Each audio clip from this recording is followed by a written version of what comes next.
Ito po, magbigay na po tayo ng reaction po, mga kabida, dito sa post po ng Ambalita ngayon, kung saan po ay nananawagan po mga kabida ito hong si Attorney Rowena Guanzon, sa susunod na administrasyon.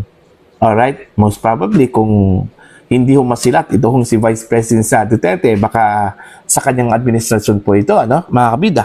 Okay? Nananawagan kasi mga kabida ito hong si Attorney Guanzon sa susunod na administrasyon na kailangan hong i-court martial ito hong mga matataas na opisyal po mga kabida ng Armed Forces of the Philippines na sinasabi hong tumatanggap daw o tumanggap daw ng mali-malitang pera po. Ito hong mga maleta boys mula sa hanay po ng militar po, mga kabida. Po. Ito, babasahin ko lang po ito pong article ng Ambalita ngayon, mga kabida.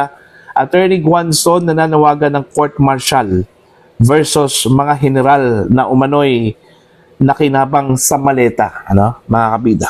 Umani ng reaksyon ang pahayag ni dating COA at COMELEC Commissioner Attorney Rowena Guanzon matapos niyang igiit na dapat umanong papanagutin ang ilang matataas na opisyal ng militar kaugnay ng kontrobersyal na maleta na isyu, mga kabida. Ayon kay Guanzon, dapat next administration iupo sa court martial ang lahat ng general na allegedly nakinabang sa mali-maletang nakawan sa gobyerno. Meron ba? Meron bang mga miyembro po ng Armed Forces of the Philippines na nakinabang po dito, mga kabida? Sa ngalan ng salapi ay nagbulag-bulagan sila sa katiwalian na sila dapat ang unang-unang nagpatigil sana. Ang pahayag ni Guanzon ay kaugnay ng patuloy na diskurso hinggil sa umano'y maleta scheme kung saan ay binabanggit sa affidavit ng 18 dating mga sundalo ang umano'y pag-deliver ng malaking halaga ng pera gamit ang mga maleta sa ilang mga opisyal ng gobyerno. So, damay po dito yung ilang mga opisyal po ng Armed Forces of the Philippines, mga kabida. Although, sa nauna kong mga balita, hindi po nabanggit yung mga pangalan po ng mga sundalo po, hindi po nabanggit na meron pong mga matataas na opisyal po ng Armed Forces of the Philippines na nakinabang di umano dito ho sa mali-malitang pera po mga kabida.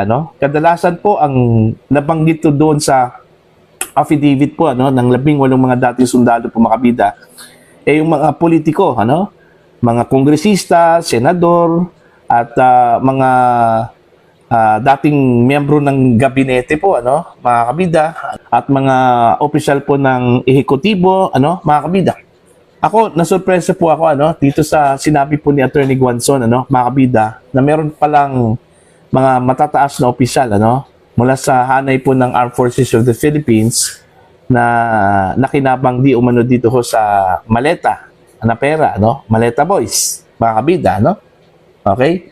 Kung totoo po itong sinabi po ni Attorney Guanzon, mga kabida, na meron pong mga general na nakinabang po dito sa mali-malitang pera po, dapat lang po, na isa ilalim po, sa court martial po, mga kabida. Okay? Kasi unang-una po, yung mga miyembro po ng Armed Forces of the Philippines, it should be apolitical, Hindi ho sila dapat nakikialam po sa politika, mga kabida. Alright? Hindi po sila dapat po nakikialam po sa affairs po ng politika. Okay, mga kabida. Iba yung kanilang mandato po, which is to protect and to serve the Filipino people, Hindi ho to protect and serve the politicians. Alright? Yan kung totoo po, ito kung ibinunyag po mga kabida ni Attorney Rowena Guanzon, Okay? Kaya pala, mga kabida, na ang Armed Forces of the Philippines ay tahimik po dito ho sa issue po ng corruption. Okay, wala ho silang kibo po dito, mga kabida. Kung tutuusin po, damay sila Bakit? Dahil yung ninakaw na pera po mga kabida ng mga magnanakaw na mga opisyal ng gobyerno, pera din nila yun Okay? In fact, mas malaki pa nga siguro yung ambag po nila sa buwis po mga kabida kumpara po sa mga ordinary mga Pilipino Okay, dahil malaki yung kanilang sweldo eh, yung kanilang sahod eh. 'Di ba? So may share po sila doon ho sa ninakaw po mga kabida ng mga opisyal po ng gobyerno. Okay? Bakit hindi ho sila umalma po dito? Alright? Bakit wala ho silang kibo, mga kabida, no? Dahil yung pera na ninakaw po mga kabida, may ambag po sila doon. Okay? May pera din sila doon, ano, mga kabida. So natural, may karapatan silang umangal at umalma po, ano, mga kabida. O, see? Pero wala ho silang kibo. Kasi sabi po nila, mga kabida, sila po ay tapat po sa saligang batas. Okay? Sinusunod po nila yung saligang batas po, ano, mga kabida. Okay? At yung taong kanilang commander-in-chief, okay? Sinusunod po nila yung saligang batas, ano, mga kabida. Ang militar daw ay should be apolitical. O totoo man po yun, ano? Na dapat apolitical po. Hindi ho nangingialam po sa politika, ano? Mga kabida. Pero, pagdating ho sa corruption po, pagdating ho sa pagnanakaw po mga kabida, ng pera po ng taong bayan, dapat meron po silang boses po doon, ano? Mga kabida. Okay? Meron po silang boses. Kasi, yun nga yung sinabi ko po yung pera po na ninakaw po ng mga kawatan sa gobyerno, may ambag sila doon, may pera sila doon, mga kabida, no? Okay? Now, kung totoo po itong sinabi po ni Attorney Rowena Guanzon, ano, mga kabida, talagang wala na lagana po talaga itong bigayan po ng mali-malitang pera po kahit saang sulok po ng gobyerno po, ano, mga kabida. Okay? Wala akong narinig at hindi naman po lumitaw po makabida doon ho sa mga pahayag po ng mga dating sundalo po, ano, na meron pong nabigyan sa hudikatura po. Okay? Tanging ang ehekutibo at saka sa legislative branches po mga kabida ang nabanggit po, ano, ng mga dating sundalo na sila pong naging instrumento po mga kabida para mag-deliver po ng mali-malitang pera doon ho sa mga personalidad na kabilang ho doon sa ehekutibo at saka legislatura, mga kabida, no? Pero sa judiciary, so far, wala tayong narinig po, ano, na meron pong nakatanggap o meron pong nakabenepisyo po sa mali-malitang pera po, ano, mga kabida, ano? Pero again, ito, malinaw po, kung totoo man po itong sinabi po mga kabida ng mga dating sundalo po, ano, na marami hong nakinabang po dito sa mali-malitang pera po, ano, mga kabida, it proves, mga kabida, na malawakan yung corruption na nangyari po, mga kabida. Alright? Parang hindi na po sila natakot ano, na baka balikan po sila, ano po. Okay? Kasi malaking pera po yung involved.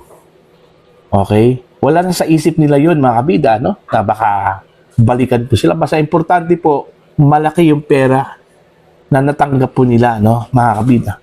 Mantakin nyo, isang maleta pa lang yan, mga kabida, magkano yung laman po doon, ano?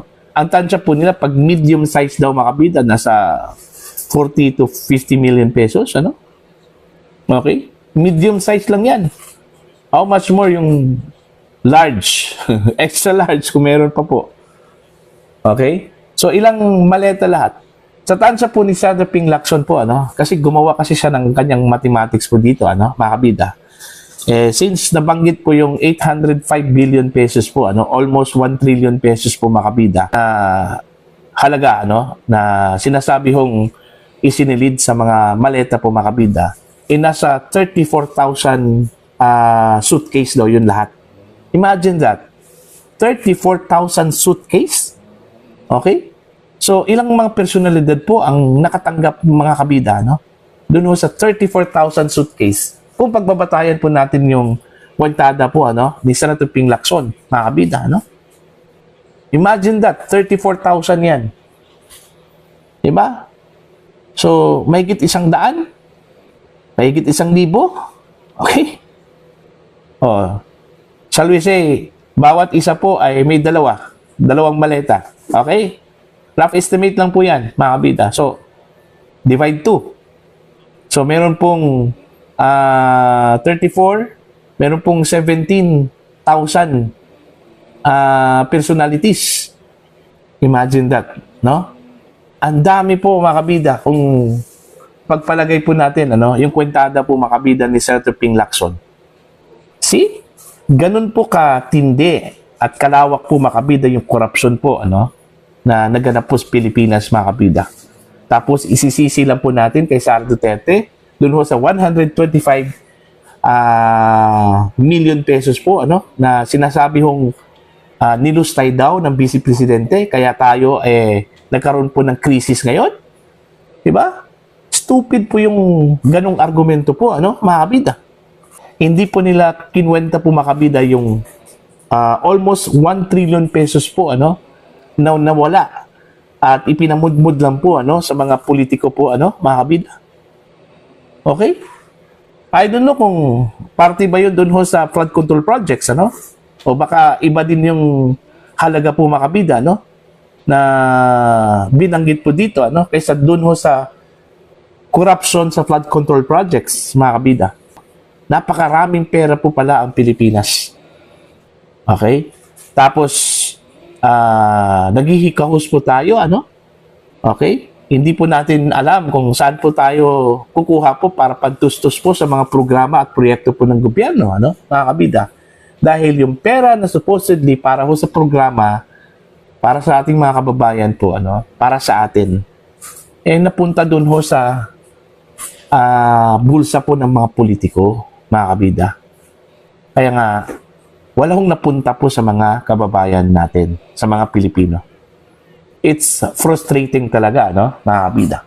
Kaya nga, tama lang po yung panawagan po, na kung sa susunod na administrasyon, kung sino man po yung manalo po mga kabida, dapat managot ang dapat managot. Hindi po dapat baliwalain po, habulin yung mga taong nakabenepisyo po mga kabida sa pera po ng taong bayan, yung mga nakatanggap po ng maleta, mga kabida, na puno po ng pera, Okay? Yung mga nagnakaw po sa flood control projects, dapat managot po yun lahat.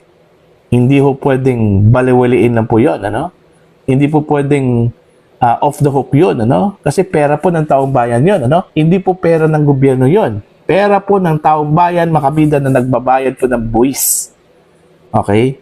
Dugo at pawis po ang pinuhunan po makabida para makabayad po ng buwis. Alright? So para po sa inyo, ano po ang inyong opinion at pananaw dito, Dito ho sa panawagan po ni Attorney Rowena Guanzon, na dapat i-court martial po makabida yung mga general.